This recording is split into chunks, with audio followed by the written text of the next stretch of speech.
Hello, little gems. Welcome to the channel KVS Learner. Today we will do chapter number 4. Okay, now class 8.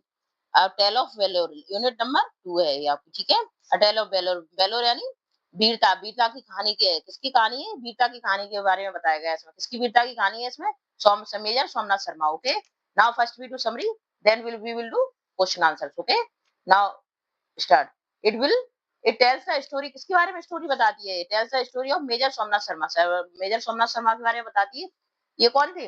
तब 1947 में क्या है, battle हुआ था India और पाकिस्तान के बीच में. पाकिस्तानियों ने क्या इंट्रूडर थे जो कि आक्रमणकारी थे, उन्होंने 1947 में क्या हमारा देश आजाद हुआ, उसी के जस्ट बाद उन्होंने क्या कर दिया था, कश्मीर पे क्या है, आक्रमण कर दिया था. ठीक है, तो उससे क्या हुआ, उसमें बैटल हुआ इंडिया और पाकिस्तान और कश्मीर का. तो इसमें क्या इंडिया के कितने सैनिक थे? मेजर शर्मा के पास ओनली 90 सैनिक थे और उनके पाकिस्तान के कितने थे? 500. तो 500 को 90 को 500 से लड़ना था. तो उस टाइम पे क्या है, उन्होंने क्या उस टाइम पे मेजर सोमनाथ शर्मा था, क्या क्या थे, बहुत उन्होंने ब्रेवरी और बहुत ही ज्यादा फिटनेस के साथ इसमें अपना पार्टिसिपेट किया था. इसलिए क्या है, वो मेजर सोमनाथ शर्मा की बहादुरी की कहानी दिखाई गई है इस चैप्टर में. ठीक है, now next. It highlight the bravery, उनकी बहादुरी और सेक्रीफाइस, जो उन्होंने बलिदान दिया इन डिफेंडिंग कश्मीर को बचाते हुए. ठीक है, अगेंस्ट पाकिस्तानी इंट्रूडर, जो आक्रमणकारी, इंट्रूडर मींस होता है आक्रमणकारी. ओके, 1947 में डिस्पाइट बीइंग आउट नंबर्स क्यों थे? क्योंकि ये ओनली 90 थे इंडिया के और 500 थे. आउट नंबर्स हुए कि नहीं, बहुत ज्यादा नंबर में थे, इसलिए उनको फेसिंग हैवी ओड्स यानी परेशानी, कठिनाई का सामना करना पड़ा इंडियंस के लिए, इंडियन सेना के लिए. मेजर शर्मा थे एंड इस कंपनी अलाउ फॉर्ट वॉलेंटियर बहुत बहादुरी के साथ लड़ी उनसे. डिलेइंग, उन्होंने क्या एनिमी को अंदर जाने से रोका. allowing in reinforcement to arrive, अंदर आने से रोका था उनको. दिस अल्टीमेटली हेल्प सिक्योर, इससे क्या हमारा श्रीनगर बच गया था. अकॉर्डिंग टू वन रिजल्ट से पता चलता है, his action are remembered as a testament की तरह उसका उनको याद किया जाता है. टू करेज, उनकी साहस के लिए, उनकी ड्यूटी के लिए, और पेट्रोटिज्म यानी होता है पर देशभक्ति के लिए. मेजर सोमनाथ शर्मा कैसे थे? Major Somnath Sharma story serve as a inspiration की तरह प्रेरणादायक है सबके लिए. सो केस में ब्रेवरी दिखाती है इंडियन सोल्जर्स की. इंडियन सोल्जर्स देख कितने ब्रेव है, इन द किसी भी एडवर्सिटी को फेस कर सकते हैं, इतने ब्रेव होते हैं. तो क्या है, तब बडगाम कहाँ पे? श्रीनगर में. तो इन्होंने क्या किया था, पाकिस्तानी सेना ने बडगाम पर आक्रमण कर दिया था कि हम इसको अपने अंडर में ले लें, कंट्रोल पे. उस टाइम कंट्रोल में लिया. उस टाइम पे मेजर सोमनाथ शर्मा ने क्या बहुत बहादुरी, बहुत ब्रेवरी और करेज के साथ क्या है, इसको बैटल को लड़ा था और जीत दिलाई थी. ठीक है, और एंड में लेकिन क्या हुआ था, उनकी डेथ हो गई थी, वो पास अवे हो गए थे. Okay, now first question is, this is summary. Okay, now first question is, first question is, what do you think about the Republic day? Republic day के बारे में आप क्या जानते हो? 26 जनवरी को परेड होती है, आप रिपब्लिक डे की क्या जानते हो आप उसके बारे में? कहां से इज रिपब्लिक डे परेड कहाँ होती है? दिल्ली में. आपने देखा होगा, न्यूज में देखते होंगे आप कि दिल्ली में क्या परेड हुई है रिपब्लिक डे पर. ग्रांड सेलिब्रेशन होता है, पेट्रोटिज्म शोकेस होते हैं, इंडियन कल्चर को दिखाया जाता है. डिफरेंट डिफरेंट स्टेट से क्या है, शो ऑफ होता है, शो करते हैं वो अपने अपने कल्चर के लिए. यूनिटी, एकता दिखाते हैं देश की, है ना, डिफरेंट कल्चर्स को दिखाते हैं. और मिलिट्री स्ट्रेंथ भी अपनी तीनों सेनाएं अपना क्या करती हैं, प्रदर्शन करती हैं और दिखाती हैं कि वो अपनी स्ट्रेंथ को बताती हैं. कि ये सब कब होता है? रिपब्लिक डे के दिन होता है. ठीक है, it's celebrated every year celebrate किया जाता है विद ग्रेट एंथुसियाज्म यानी उत्साह के साथ. द परेड परेड कहाँ से बिगिन होती है? राष्ट्रपति भवन से जाती हुई कर्तव्य पथ तक जाती है, फिर इंडिया गेट, और लास्ट में क्या, रेड फोर्ट पर एंड होती है. ठीक है, this is first question. Now second is, what bravery award are given on this day?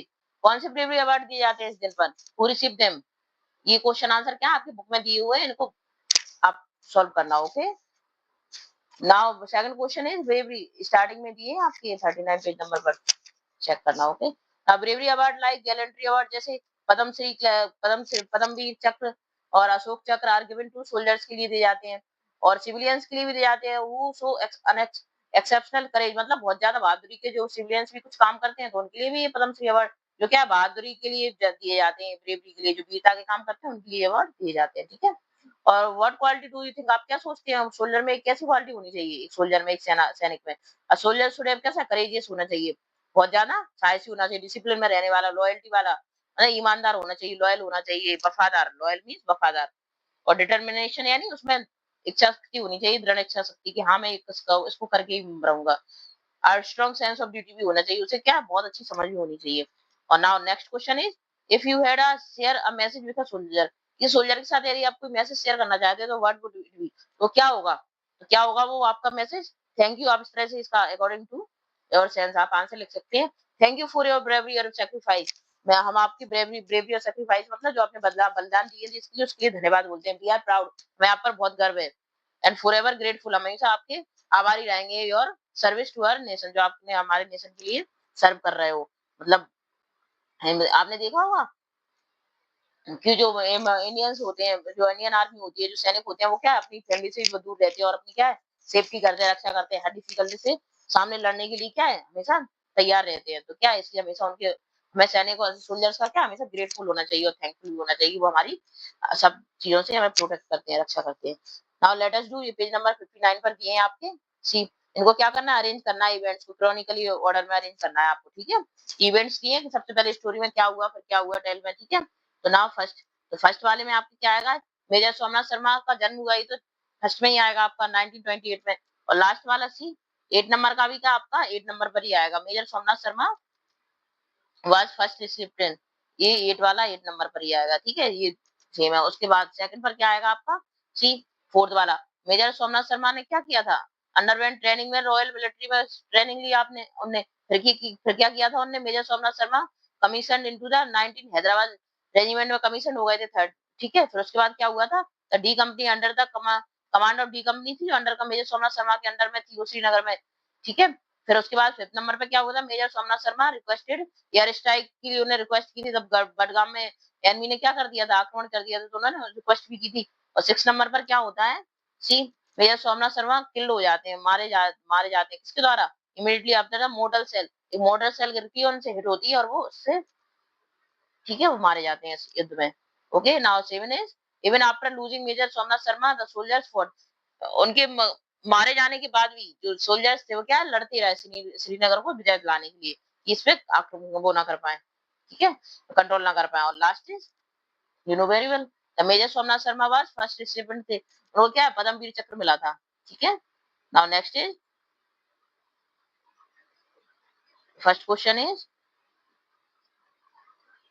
Now next is चुटकाला। Okay answer the following question, आपको ये क्वेश्चंस दिए हैं कि टेक्स्ट बुक में, इनके आंसर करने हैं। Major Somnath legacy of courage, उनकी करेज और डिवोशन की जो लेगेसी थी टू द नेशंस के प्रति, रिमेन फॉरएवर अलाइव, हमेशा क्या है जिंदा रहेगी, हमेशा याद की जाएंगी वो, फॉरएवर एवर अलाइव यानी हमेशा जीवित रहेंगे वो। What is the significant of repetition in the line, तो ये लाइन को रिपीट किया उन्होंने, फॉरएवर अलाइव फॉरएवर अलाइव, इसका क्या मतलब है, the repetition of line forever alive का मतलब है shows how important and unforgettable, मतलब जिनको अपन भुला ना जा सके, जिन्हें भूल नहीं सकते। मेजर सोमनाथ शर्मा ब्रेवरी और सैक्रिफाइस, उनकी क्या है, उनकी बहादुरी और उनके बलिदान ऐसे हैं कि हम कभी भूल नहीं सकते उनको। इट रिमाइंड अस, हमें से याद दिलाएंगे, क्या दिलाएंगे, that his courage and love for the country will always be remembered, हमेशा याद किया जाएगा। The word created a strong emotion impact, ये बार बार क्यों रिपीट किया है, जिससे क्या क्या स्ट्रांग इम्पैक्ट पड़े, असर पड़े, प्रभाव डाले। हेल्प अस टू अंडर, हमें समझने में कि that his legacy will never be fed, वो कभी क्या फीकी नहीं पड़ेगी, कभी भुलाई नहीं जा सकती। इवन विद टाइम, चाहे कितना भी समय हो जाए, लेकिन हम क्या है उनकी ब्रेवरी को ढा नहीं सकते। Now next question is, why do you think, आपको क्या लगता है कि major Somnath Sharma leadership was critical during the battle of Budgam, Budgam में क्या वो प्रॉब्लम में आ गई, डिफिकल्ट में क्यों आ गई थी, और फिर उन्होंने कैसे उनको फेस किया। Major Somnath Sharma leadership was critical, क्यों कैसे क्रिटिकल थी वो during the battle of Budgam, Budgam because he inspire his man to fight bravery, उन्होंने कैसे किया था, उन्होंने कैसे मतलब अलग थी, बिल्कुल हटके थी, स्ट्रांग थी, कैसे थी, क्योंकि उन्हें फाइट करने के लिए हमेशा उनको क्या किया, उत्साहित किया कि आपको फाइट करना है। Even when they were in heavily, heavily किसमें हो वो, next scene,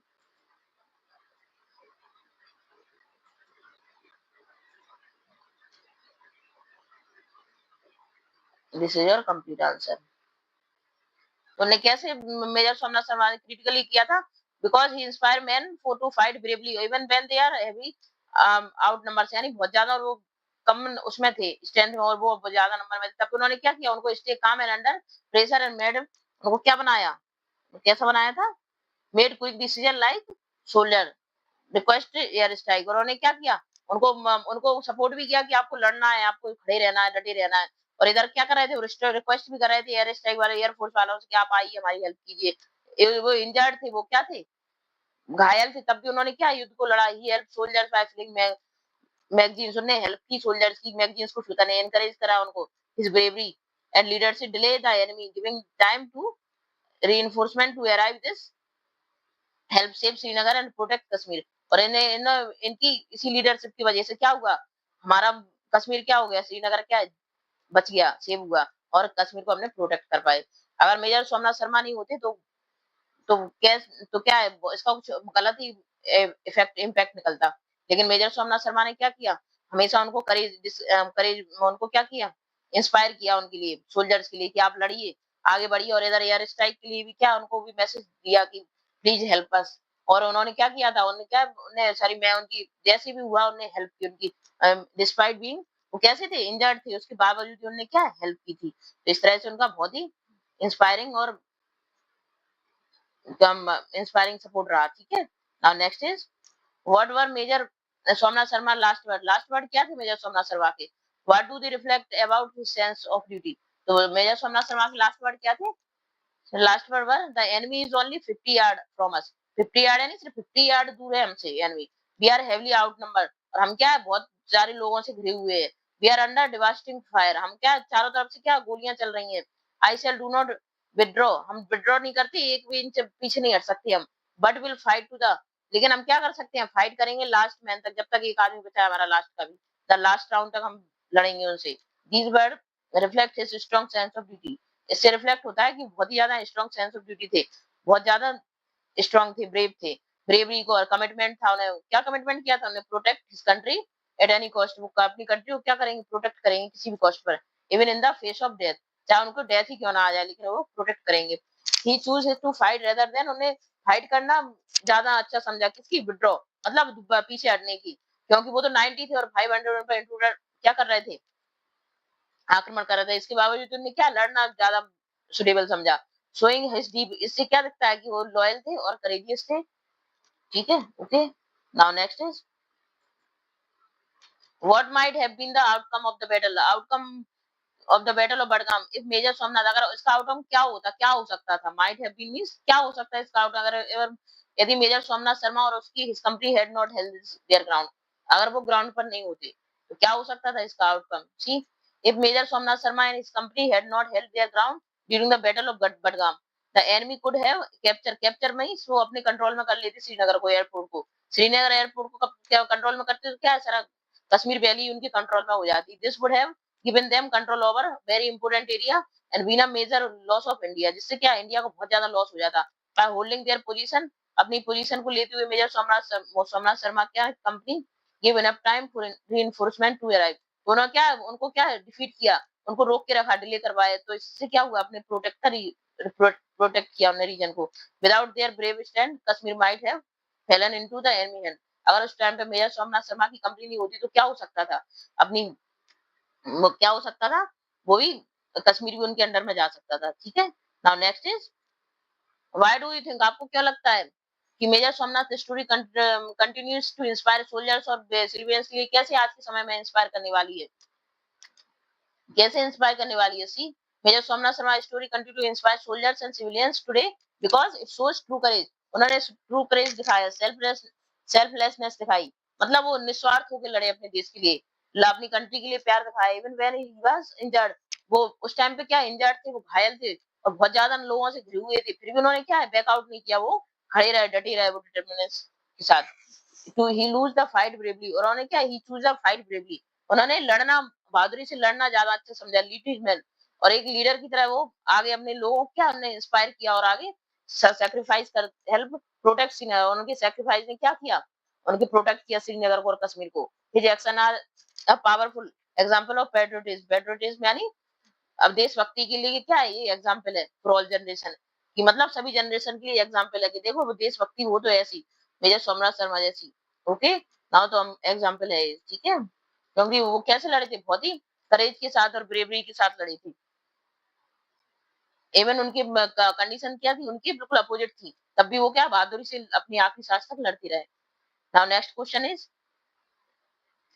how can the demonstrated by Major Somnath Sharma courage, कैसे दिखाओगे आप उनको, ड्यूटी को सेल्फ सेक्रीफाइस भी applied in our daily life में, आप कैसे अप्लाई करोगे और आपको जरूरत पड़ी कभी तो the value showed by Major Somnath Sharma courage duty self sacrifice can, मतलब खुद का sacrifice can be used in our daily life in many ways, कैसे कर सकते हैं, जैसे करेज का हम कैसे यूज कर सकते हैं, इस करेज यानी साहस, we can be brave by standing up for what is right. हम अगर कोई चीज गलत हो रही है तो हम उसके विरोध में खड़े हो सकते हैं, नहीं दिस इज रॉन्ग। अगर कोई चीज राइट है तो उसके लिए खड़े हो सकते हैं कि this is right. Okay, even if we are scared, अच्छा हम अकेले हुए या हमें डर भी लग रहा हो तो भी क्या हमें करेज के साथ साथ खड़े रहना चाहिए। तो ये सिखाती है मेजर सोमनाथ की ड्यूटी। और नेक्स्ट इज वी ड्यूटी क्या सिखाती है, we can take our position seriously. हमें जिस भी पोजीशन पे उसे सीरियसली रिस्पॉन्सिबिलिटी के साथ उसको होल्ड करना चाहिए। रिस्पॉन्सिबिलिटी यानी अपना काम बहुत रिस्पॉन्सिबिलिटी के साथ करना चाहिए, ये नहीं कि चलो ठीक है बाद में कर लेंगे, बाद में जो करना है तो करना है डिटर्मिनेशन के साथ। Okay, now what whether it is studying हो, चाहे कोई पढ़ाई हो या हेल्प करना हो घर पे, और बीइंग ऑनेस्ट भी होना हो, चाहे कुछ भी वर्क हो, किसके साथ करो, पूरी रिस्पॉन्सिबिलिटी के साथ। और पढ़ाई भी कर रहे हो तो पूरी रिस्पॉन्सिबिलिटी के साथ, नहीं मैं अच्छे से पढ़ूंगा और अपना गोल अचीव करूंगा, ठीक है। और सेल्फ सेक्रीफाइस, खुद को सेक्रीफाई कैसे कर सकते हैं हम, we can think about others, हम दूसरों के बारे में सोचेंगे सिर्फ, बिफोर आवर सेल्फ, अपने से पहले क्या है दूसरों के बारे में सोचना, लाइक शेयर करना अपनी चीजों को, हेल्प करना फ्रेंड्स की एक दूसरे की। तो इस टाइप से हम क्या कर सकते हैं, अपने डेली लाइफ में भी उनके रूल्स को फॉलो कर सकते हैं, ठीक है। जैसे मेजर सोमनाथ शर्मा कैसे थे, सेल्फ सेक्रीफाइस थे, अपनी ड्यूटी को रिस्पॉन्सिबिलिटी के साथ निभाते थे, करेजियस थे। इसी तरह से हम भी अपनी डेली लाइफ में इन सब चीजों को फॉलो कर सकते हैं। Okay, now next question is see, wait a minute. अब क्या है इससे, ये आपके फिल इन द ब्लैंक्स है, ठीक है, फिल अप्स है, fill in the blanks following by choosing the correct verb. Correct verb को चूज करना है। See first first sentence is, ये क्या है, according to subject verb agreement. Subject verb agreement का क्या मतलब होता है, subject plus verb plus agreement. इसका मतलब क्या होता है, सब्जेक्ट वर्ब एग्रीमेंट का होता है कि वर्ब किसके अकॉर्डिंग आएगी, सब्जेक्ट के अकॉर्डिंग। आपने प्रीवियस क्लासेस में पढ़ा होगा सब्जेक्ट क्या होता है, जैसे सिंगुलर भी होता है सब्जेक्ट, प्लूरल भी होता है। सब्जेक्ट सिंगुलर होगा तो वर्ब क्या होगी, सिंगुलर के अकॉर्डिंग आएगी, और अगर प्लूरल होगा तो उसके अकॉर्डिंग आएगी। देखो जैसे द बुके, बुके क्या है, एक है, तो फ्लावर वन है तो इसके संग में क्या आएगी, इज, ठीक है। तो अकॉर्डिंग टू सब्जेक्ट आई आपकी। और नेदर द टीचर, ना टीचर नॉर द स्टूडेंट, तो ना टीचर्स है ना स्टूडेंट्स हैं, तो इसके लिए क्या आएगा, वर आएगा, क्योंकि स्टूडेंट बहुत सारे हैं। तो इसमें अकॉर्डिंग क्या आई वर्ब आपकी, वर। ईच ऑफ द पार्टिसिपेंट्स कैसे हैं, ईच यानी ईच कहीं पे भी मिल जाए आपको, each of, every one of, तो इसके साथ हमेशा क्या आता है, हैज, वर्ब की फर्स्ट फॉर्म ही आएगी, वर्ब के सिंगुलर की आएगा। Okay, now next is the data collected by the resources, researchers ने डेटा कलेक्ट किया, सो तो रिसर्चर्स क्या है, द डेटा, डेटा है द डेटा, ठीक है। तो डेटा कलेक्ट हुआ मतलब कोई एक पर्सनल, ठीक है, तो एक पर्सनल ऑब्जेक्ट मान के चलेंगे तो सो आएगा इसमें, ठीक है, singular. One of the player, one of आ गया कहीं पे भी, वन ऑफ आ जाए, द करके आ जाए, ईच ऑफ आ जाए, तो इसके संग में द बुके आ जाए, कोई मतलब कलेक्टिव नाउन आ जाए तो उसके साथ हमेशा सिंगुलर फॉर्म ही आती है वर्ब की। ओके, तो इसमें क्या आ जाएगा, वॉज आ जाएगा, क्योंकि वन ऑफ है, वन कोई, तो सिंगुलर आएगा was. Okay, the either of the children और देयर गार्डियन, या तो चिल्ड्रन या उनके गार्डियंस क्या करेंगे, तो आइदर, आइदर आ जाए, नॉर आ जाए, तो इसके लिए हमें सिंगुलर फॉर्म यूज होगी, ठीक है। अब pair of shoes, pair of shoes क्या है, कलेक्टिव नाउन है। ओके, पेयर है एक, तो इसके लिए भी हमेशा क्या आएगा, इज, ठीक है, is missing from the rack. और neither of the statement is, neither क्या आ गया, नाइदर, नॉर, आइदर और ईच ऑफ, इनके साथ हमेशा सिंगुलर वर्ब का सेंस आता है, ठीक है। The numbers of the jury, number members of the jury, jury यानी जो न्याय के लिए बैठे होते हैं जज, उनके लिए बोलते हैं मेंबर्स ऑफ ज्यूरी, तो बहुत सारे हुए मेंबर्स, तो इसके लिए क्या हो जाए, हैव, तो इसकी क्या आएगी, प्लूरल फॉर्म आएगी, ठीक है। मैथमेटिक्स क्या है, वन है कोई सब, वन, तो मैथमेटिक्स क्या हो जाएगा, is, mathematics is, okay, now this is also singular. Now this is your complete question answer of chapter number 4 class 8. Okay, now I hope you like my video, please like and subscribe my channel. Okay.